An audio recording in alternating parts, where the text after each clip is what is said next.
आदिवासी यहाँ के मूलवासियों के आंगन तक में, उसके दरवाजे तक में पहुंचाने का ये कोई ताकत।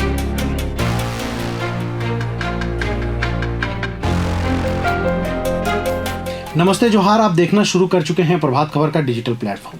मैं प्रदीप हाजिर हूं लेकर घाटशिला की बात। जी हां, बिहार के साथ साथ बिहार के पड़ोसी राज्य झारखंड में भी एक उपचुनाव हो रहा है और यह सीट है घाटशिला विधानसभा सीट, जहां पर जेएमएम के विधायक और सूबे के मंत्री रहे रामदास सोरेन के डेथ के बाद यहां पर उपचुनाव हो रहे हैं।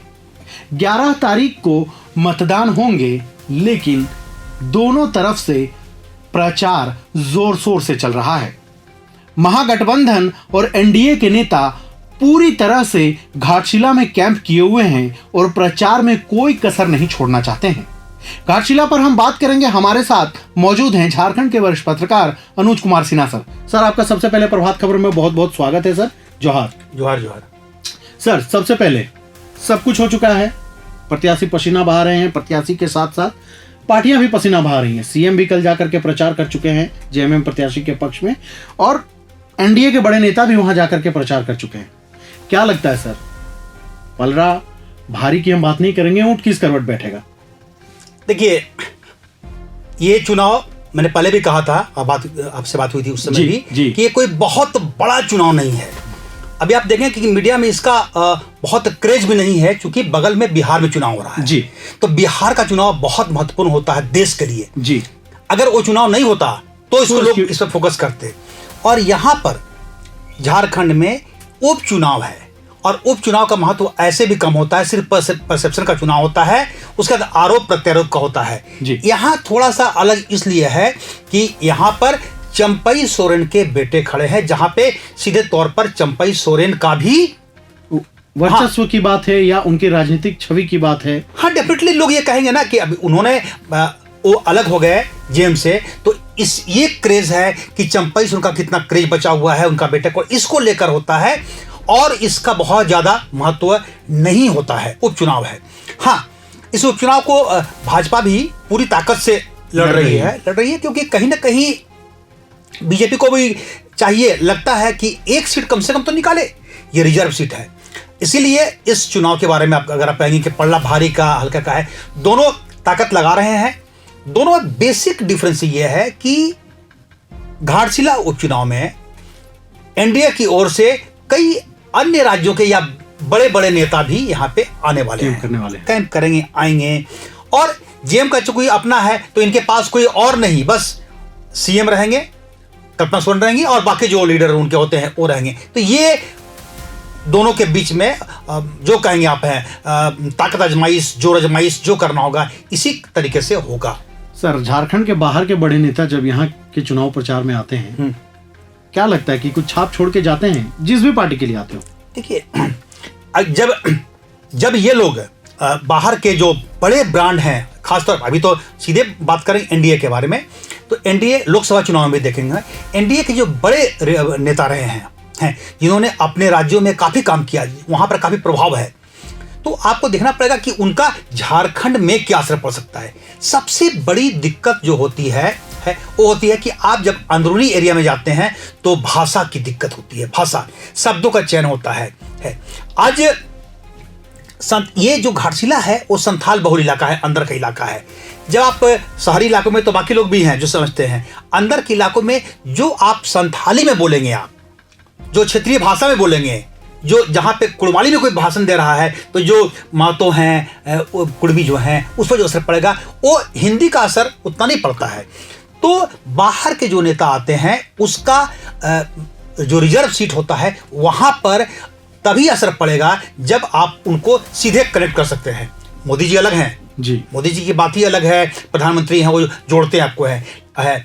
बाकी जो लीडर्स होते हैं उनका अंदर के इलाकों में बहुत ज़्यादा असर उससे नहीं पड़ता है।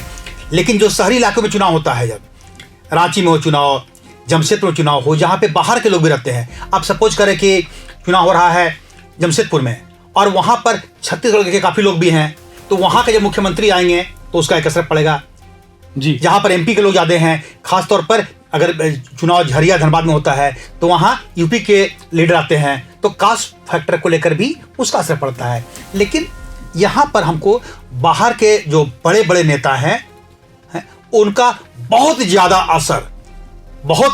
असर तो पड़ता ही है, हर का होता है, लेकिन बहुत ज़्यादा असर पड़ेगा इसकी संभावना मुझे कम दिखती है। सर, जब से इस बार झारखंड में चुनाव हुआ है, 2024 के विधानसभा चुनाव, तीसरी ताकत की बात हमेशा चर्चा में रही है, वो है जेल कैंप जयराम महतो।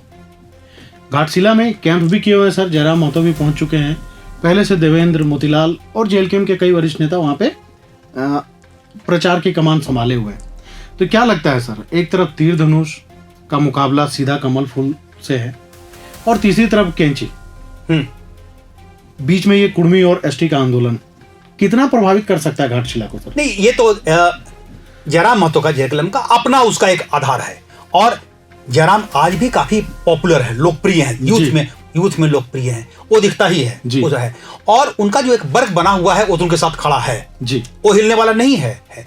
अब देखना ये है कि जितना वोट वो ज्यादा लाएंगे, पिछले चुनाव के तुलना में जितना आगे बढ़ेगा, 8,000 के आसपास था, यही रामदास मुर्मू कैंडिडेट थे सर। हाँ, अब पिछले चुनाव का पहला चुनाव था, इस बार चुनाव लड़े हैं तो वो भी परिपक्व हो गए पहले से और शालीन व्यक्ति रहे हैं, कोई दाग ये सब नहीं रहा है, तो उसका एक अपना असर दिखता है, अपना एक वोट बैंक है और जयराम महतो का क्रेज आएगा। लेकिन बहुत बड़ा कोई चमत्कार दिखेगा ऐसा मुझे नहीं लगता है। लेकिन जयराम महतो जहां जा रहे हैं या उनकी जो टीम जाती है उसका अपना एक आधार है, तो जो वोट बैंक का उनका आधार है वो हमेशा रहेगा। तो अनुज सर ने हमें ये बताया कि किसका पलड़ा भारी है, ऊंट किस करवट बैठेगा, ये कहना जल्दबाजी होगी, लेकिन परिणाम क्या आते हैं इसके लिए हमें 14 नवंबर का इंतजार करना होगा।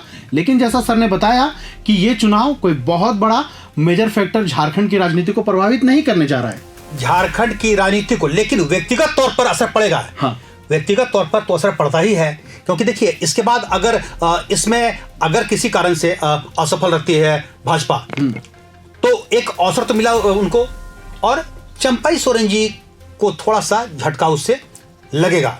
एक है कल ही एक सभा हुई थी, सीएम की सभा हुई थी, तो आप देखेंगे कि जेएम ने अपने एक आधार को, जो वोट बैंक का आधार है, उसको बहुत स्ट्रॉन्ग किया है। बीजेपी का है ही, बहुत क्लियर है इस चुनाव में, जो आप जब कंक्लूड करने के पहले है कि एक तरीके से लाइन खींच चुकी है कि कौन किस खेमे में है। और कल का बॉडी लैंग्वेज ही बहुत स्ट्रॉन्ग था हेमंत सोरेन जी का, बहुत क्लियर था है। उन्होंने भी कहा कि व्यापारियों की पार्टी नहीं है, तो क्लियर कर दिया उन्होंने कि कौन किधर है। तो लाइन खींची हुई है, किसको उन्होंने नाम तक लिया, जो समुदाय है, संगठन है, ये हमारे साथ एक तरीके से है।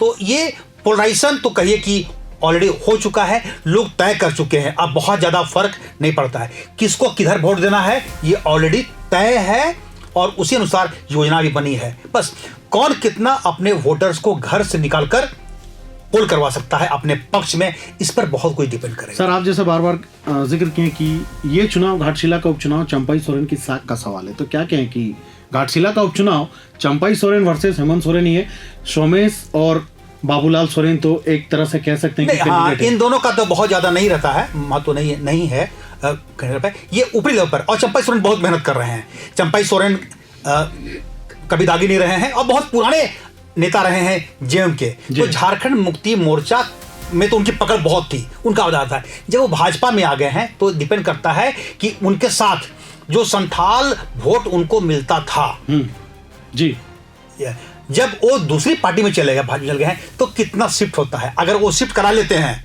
तो पावरफुल साबित होंगे, बहुत तय है जी। लेकिन ये तय हो जाएगा कि नहीं, आप चले गए और जो वोटर्स हैं उसको आप नहीं साथ ला सके, अपने पक्ष में नहीं कर सके, तो फिर कोई स्कोप नहीं बचता है, ये स्थिति है। तो घाटशिला के एक एक पॉइंट्स पर हमने बात करने की कोशिश की, जैसा कि अनुज सर ने भी अपने अनुभव और ज़मीनी हकीकत से हमें रूबरू कराने की कोशिश की। तो घाटशिला का उपचुनाव का परिणाम 14 नवंबर को आएगा। जीत जिस भी पार्टी की होगी, अगर एनडीए जीतता है तो जीत चंपाई सोरेन की मानी जाएगी, महागठबंधन जीतता है तो जीत हेमंत सोरेन की मानी जाएगी। यानी घाटशिला का उपचुनाव हेमंत सोरेन वर्सेस चंपाई सोरेन के बीच का देखा जा रहा है। घाटशिला पर और अपडेट के लिए आप हमारे साथ जुड़े रहिए और तब तक के लिए आप हमें दीजिए इजाजत। जय हिंद, जोहार। प्रभातखबर.com, विश्वास वही, रफ्तार नहीं।